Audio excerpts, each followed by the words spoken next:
Now look, so this Asian boycott has been going on for a couple of weeks now, and things have spiraled a little out of control. I did not expect for this thing to grow the legs that it did.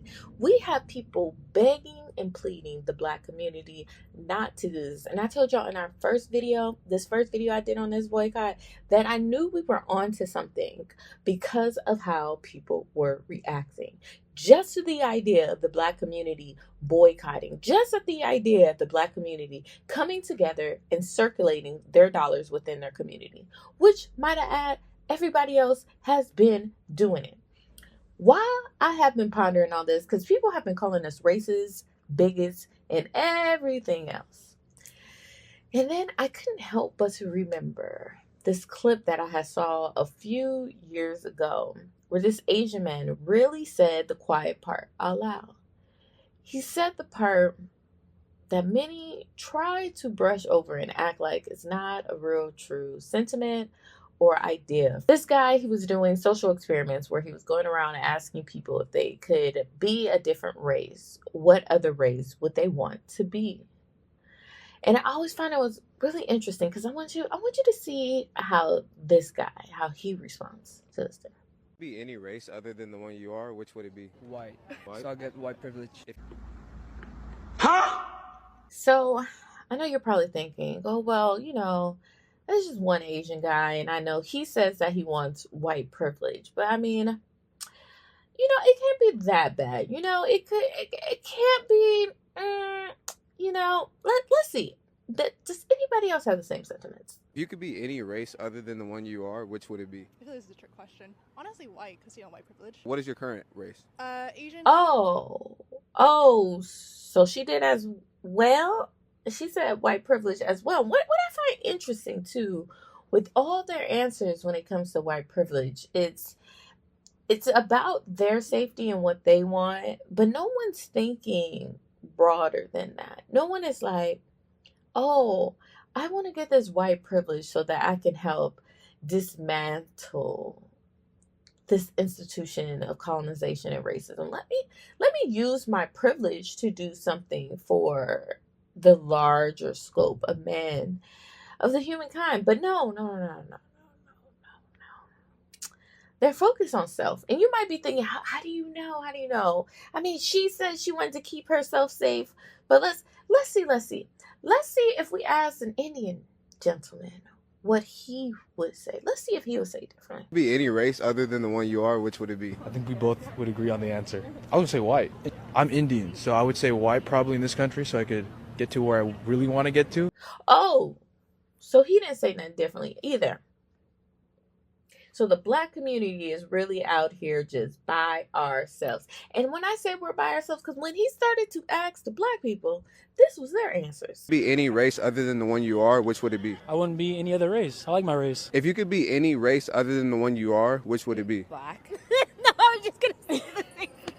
I don't think I would be anything else. If you could be any race other than the one you are, which would it be? Damn, I don't think I would want to be any other race. Being black is fun. Oh, so all the Black people want to continue to be Black? Don't you find that interesting? The quiet part is being said out loud, and we really need to let this marinate on a minute. I know people have been saying for a while that you cannot trust this idea of alliance just based on being people of color. And I mean, I'm FBA. I'm a Black American. I know that. What we say? Not all skin folk be kinfolk people. Like, we know.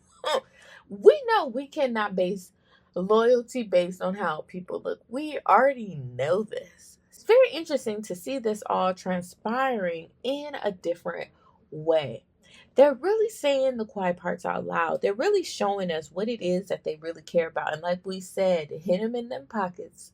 We're going to continue to do this boycott because we all we got.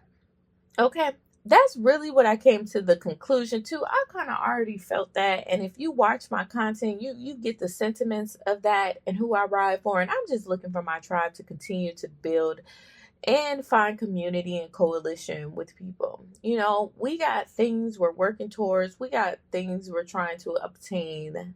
We got Black excellence. So we only really focus on who we need to focus on. So we're going to continue to do this boycotts. And like I said in my last video, it's not just about Asian businesses. This is about businesses that are within Black communities who are not contributing to our community. If you're going to be there, you need to put money into it. You need to help foster and grow that community. We are tired of your hand-me-downs, of your handouts, okay? We want active participation. In this social contract, we could definitely form. I know it's some people who just don't want y'all around at all, okay? Because y'all done pissed them off, all right? Y'all done went over here showing your whole booties up on TikTok. I feel it happening. I feel it. A change is coming, okay? A change is coming. And I mean, we just need to continue to listen to what people are saying, okay? They are saying the quiet parts out loud. We just need to continue to listen, okay?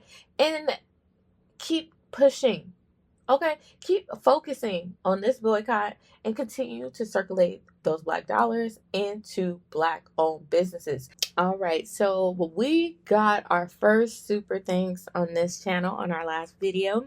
YouTube Teacher Remote, thank you so much for your donation to the channel. Yes, that was our first super thanks, y'all. I am so happy and blessed. I was like, oh, now my channel earning a little coins, okay? If you want to continue to donate to the channel, you can also leave a super thanks to, you know how to do it. You know, YouTube lets you send gifts and stuff. You can send me some flowers or something. But I also too want to share that I'm going to be using the website byblack.org. I found that you can actually look up, they have like an AI chat bot. So I used the bot because I was trying to find barbecue sauce that I wanted to buy from a Black-owned brand. So I used their directory, which they gave me an idea of a brand that I can purchase, and they're on Amazon, so I can get it through Amazon Prime. So I'm going to be placing that order. And I mean, I'm going to let you know how the experience goes with the barbecue sauce. But as far as byblack.org, that seemed to be a really good directory. It was very easy and very simple to use. So definitely, like I said, slowly but surely, just try to find different products in your house or your daily routine that you use, and just slowly start switching out things for Black-owned brands. That is the quickest and easiest thing that we can do. So yeah, if just figure out how any way to get back to circulating that money back into our community, any which way that we can do. Let's just continue, guys. I'm gonna continue to report on how the boycott is going. It looks like the boycott is going very well. Next, I want to start reporting on the people getting caught. The people getting caught hanging out at these other businesses and stuff like that, and they know they're not supposed to be up in there, okay? All right, now we about to get in that next. Y'all know if you like this video, you'll most certainly like this one. And until next time, stay beautiful, stay blessed, stay Black. This is Jade, and you're watching Get Into the Black. Bye-bye.